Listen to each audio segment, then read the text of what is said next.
So thank you, Carl, and the Pipeline Safety Trust for the opportunity to speak here today. This is my first foray into this event, and it's been eye-opening. It's actually been very enjoyable. I wanted to talk to you about basically another layer of safety with regard to new construction to prevent or to increase quality, basically. This is a QMS RP applied to new construction. Has its history in, this is the first time I've used an Apple, I'm sorry. So we'll go over the history of the document, where the concern started, the scope of the document, basically an outline, some specific examples in the document that you've heard already today. Coding and welding were two of those. The Plan, Do, Check, Act cycle is applied in this document to the construction process. So it's a continuous improvement process that is that we undertake moving forward when you use the guidance in this document. And then just a quick path forward. It's still in draft form right now. This is a recommended practice. I borrowed this slide just so you know the differences. The technical reports is more technical. This document communicates proven industry practices. It's not a specification or a standard. The history goes back to the cyclical oil and gas cycle.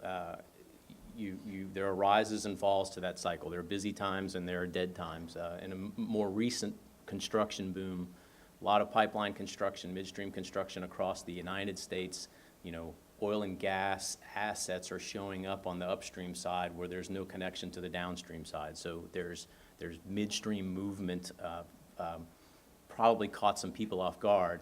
PHMSA, as part of what they do, obviously they do construction inspection.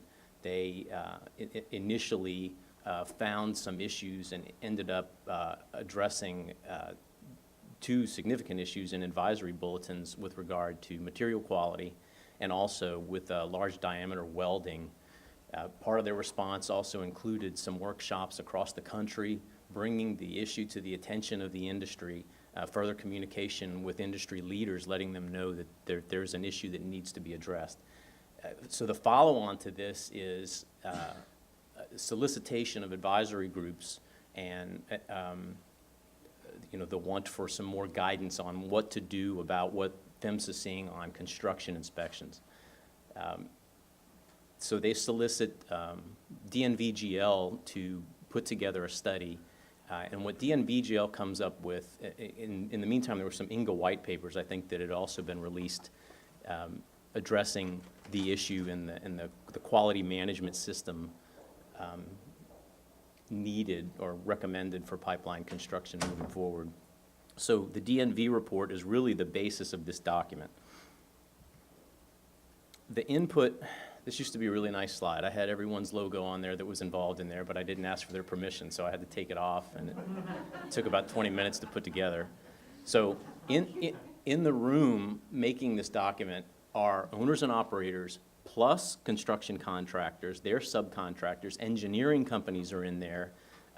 PHMSA is in the room. There are some state regulation groups that are also in the room providing input to the document, and the technical and advisory groups, DNVGL, API's in there, AOPL's in there as well. So this is a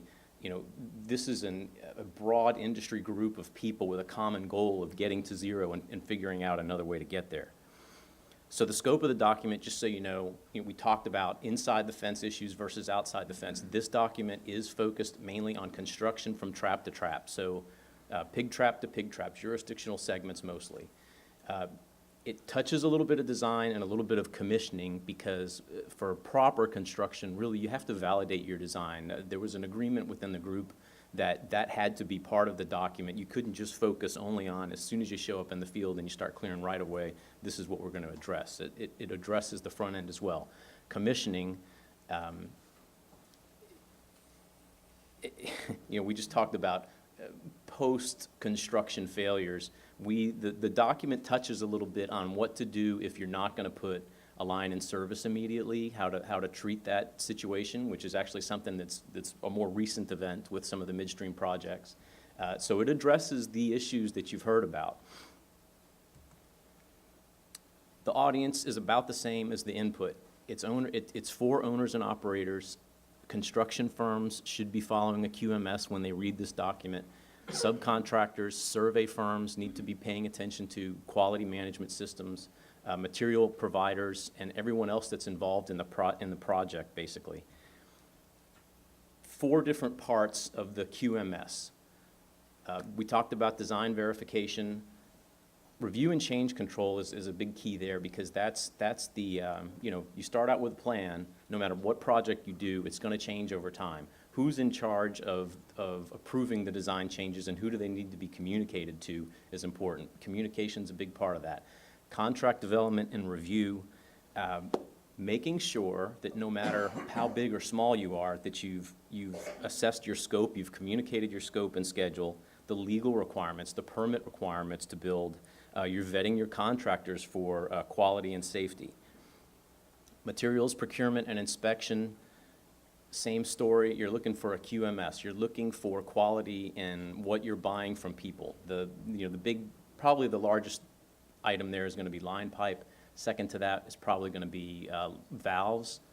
Third would be probably fittings.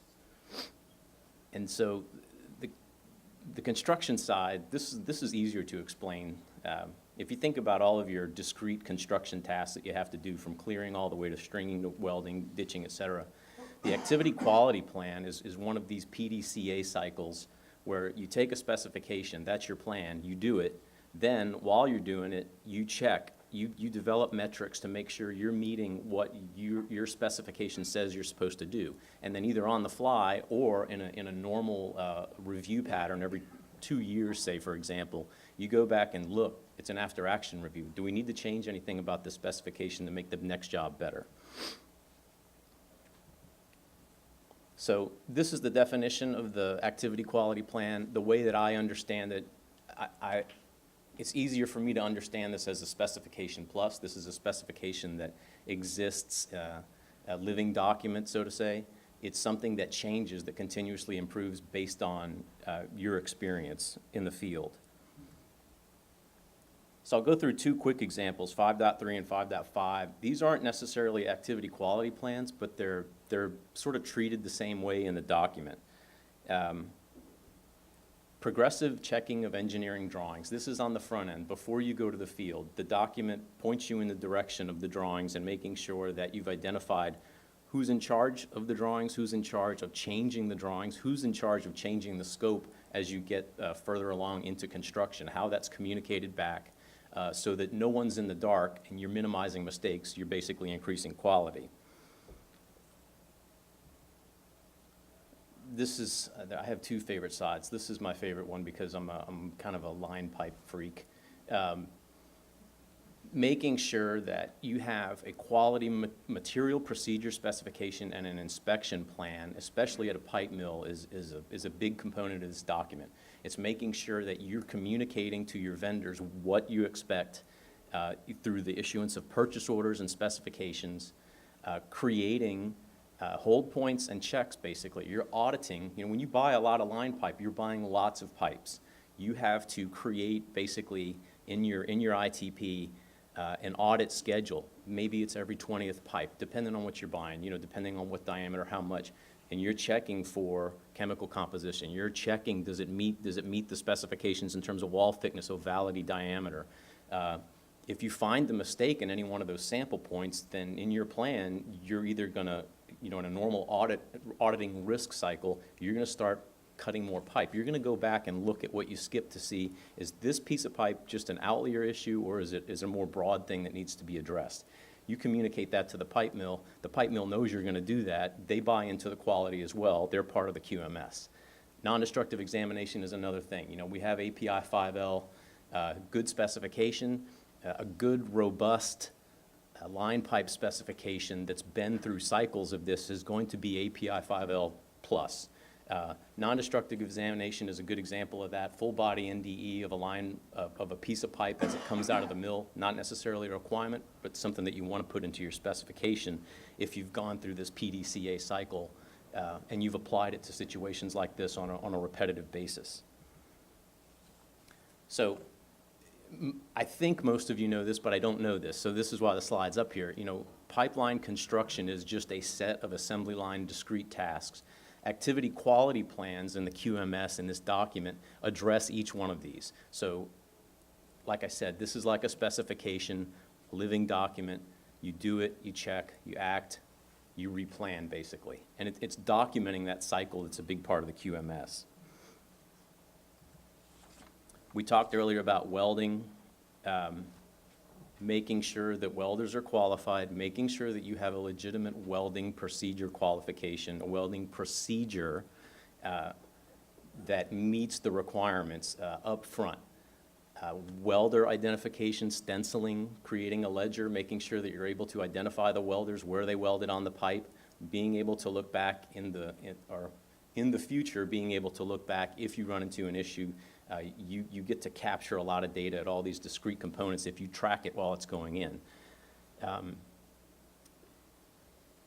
There's a part in here that addresses non-destructive examination of welds. X-ray radiography is probably the most common way that we look for weld defects after the fact.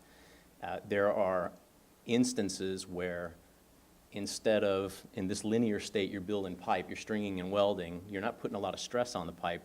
There's other kinds of welds that you do where it's not as simple as this. You might want to use another kind of non-destructive examination, UT, for example, to get another look at the weld to make sure that you're adding another level of safety. You're doing another double check to make sure that you have a quality weld before you backfill it, coat it, backfill it, and then obviously bury it. Coating, biggest thing here is proper application and appropriate training. Those are probably the two largest items. I think if I guessed PHMSA would identify as huge issues, making sure that the people know what they're doing, making sure that they're trained to do it, and making sure that you've inspected it on the back end, and in your specification that you've come up with a good system of jeeping the coating, of making sure that the coating is intact and it's sticking to the pipe the way that it's supposed to. This is my favorite slide. So this is as-built surveying.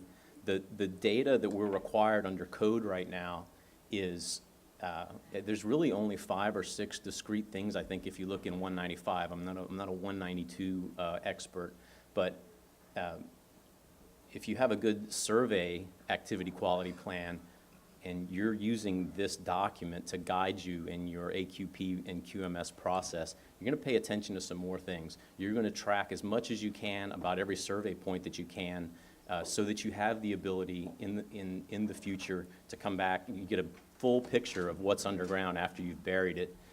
And the other part of the AQP2 that I think, and we talked about this earlier, it's communication.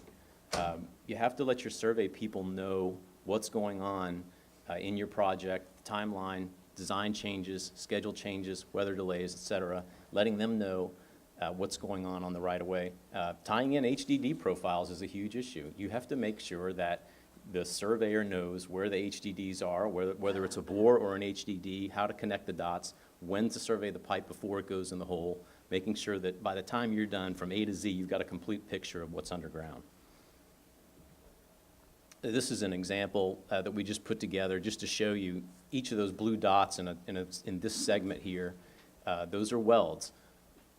And that's not an all-inclusive representation, really, of what you're able to track. It's probably times 3 or 4 times that amount of information, all the way to like what we talked about, the welder stencil number. With this sort of information, you can know when that piece of pipe was made, when it was shipped to the right-of-way. You'll know who welded on it. You'll know a lot of information, a lot more today than you would in the past. So this was the 1173 Plan, Do, Check, Acts diagram that comes out of the Safety Management System document. In the next slide, we'll show you what the 1177 version of that is, but it follows the same plan. You're coming up with an idea or planning to do your work. You're doing it. You're getting feedback either on the fly or through a routine review of what you're doing, and then you're acting and making sure that you're continuously improving what you're doing. So this is the 1177 cycle. Kind of the same thing. This was just drafted a few weeks ago, actually, so we may morph this a little bit. But you know, quality increases on the fly while you're inside of a project. And, you know, I forgot to point out, you know, corrective action on the right-of-way is another way of improving quality. So there's probably another little circle in there that's not on there that's a sort of a real-time QMS piece of this design. So really, this document, following through on it, documenting what you're doing, plus I think the OQ program plus the 1169 qualification piece, really between those three things, you're adding basically another 3 levels of safety on top of pipeline construction that maybe wasn't always traditionally there across the industry. We received we had the first ballot finished on the 15th of September. Comment resolution was a 2-day process, and there were in excess of 400 comments. Another ballot at the end of this month. Middle of December, we'll go through another set of comments and get resolution to those comments. And if there's not a third, but then there may be a third, I don't know. You're looking at as early as first quarter, this is going to be a published document available for industry to use. And I think that's it. Thank you for your time.